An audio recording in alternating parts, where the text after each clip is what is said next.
हाँ जी, तो करें बात, क्या बात करेंगे? सर, मेरा एक सवाल है, और वो ये है कि ये जो कॉन्सेप्ट आया है रमजान का और रोजे हुँ, का, इफ्तारी सहरी, और उसके बाद जो ईद होती है, ये वाला जो है कॉन्सेप्ट, ये इन्होंने कहाँ से लिया है कि रोजा रखा जाएगा रोज एक महीने का, फिर उसके बाद ईद आएगी 3 दिन की। तो ये जो है कॉन्सेप्ट, और ये बड़ा अहम समझा जाता है इस्लाम में। आपको पता है कि सबसे ज्यादा बाबरकत महीना समझा जाता है रमजान को। तो ये वाले कॉन्सेप्ट कहाँ से आए? देखिए ये कॉन्सेप्ट क्रिश्चियनिटी में तो है ना, पहले 40 दिन के रोजे वो रखते हैं, फिर उनकी ईद आती है ईस्टर, ठीक है?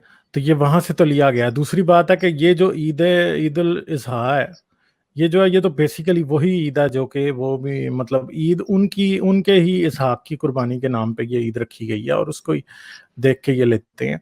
मतलब ये कोई ऐसी कोई नई चीज नहीं है। इसके अलावा फिर आपको ये भी बता दूं कि जो ईद उल फितर जिसको कहते हैं, वो उनकी फितराने की ईद होती थी, वो उसको मनाते थे इस सूरत में कि जब बनी इसराइल जो थे वो निकले थे मिस्र से आज़ाद होकर, तो वो उसको मनाने के लिए ये ईद मनाया करते थे और इसका नाम वो भी उसे ईद उल फितर कहते थे। और उसमें मतलब वो पूरी रात वो एक बकरा जमा ज़बह किया करते थे और पूरी रात को उन्हें उस बकरे का गोश्त मुकम्मल तौर पे ख़त्म करना होता था, ठीक है? पूरा ख़ानदान एक जगह इकट्ठा हो जाया करता था, वो पूरा बकरा सुबह सूरज उगने से पहले-पहले उन्होंने ख़त्म करना होता था, ठीक है?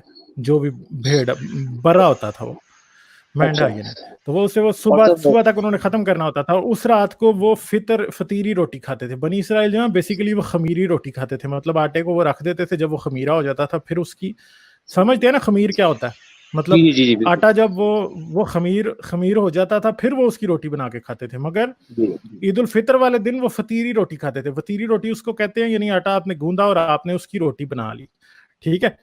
यानी वो ऐसा आटा नहीं होता था जो कि मतलब जिसको आप ये कहें कि वो खमीरा नहीं अभी हुआ होता था, उसकी वो रोटी बनाते थे और वो बरा वो पूरी रात को उन्होंने खत्म कर लेना होता था। तो ये बेसिकली उनकी ईद उल फितर थी। अब जैसे जो मुसलमानों की छोटी ईद है, इसको इसको जो है वो ईद उल फितर ही कहते हैं, ठीक है? तो ये जो है ये चीज जो है ये तो इन्होंने उधर से ली। ईद उल अजहा जो है फिर ये भी इन्होंने मतलब एक, ये इन्होंने उधर से दूसरी तरफ ले ली जो कि इसहाक की कुर्बानी के हिसाब से थी। तो ये ईदें तो इनकी वहां से आई हैं, इसमें तो कोई शक नहीं। फिर रोज़ों वाला, क्योंकि रोज़ों की ईद जो क्रिश्चियंस की है वो ईस्टर होती है, जिसपे वो ये मानते हैं कि हज़रत मसीह की भाई ड्रॉप हो गए। वैसे खैर मैं बात कर रहा हूँ इनके क्वेश्चन पे।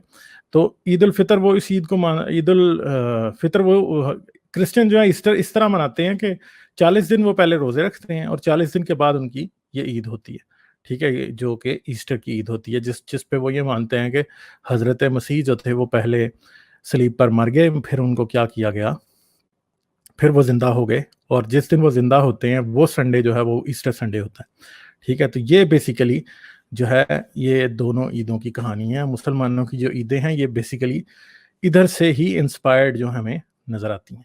अगर आप मेरी वीडियोस को पसंद करते हैं तो सब्सक्राइब करें और घंटी का बटन दबाना ना भूलें, और मुझे पेट्रियन पर सपोर्ट करें। पेट्रियन पर आपकी मदद मेरे लिए मेरे इस काम को जारी रखने में इंतहाई मददगार साबित होगी।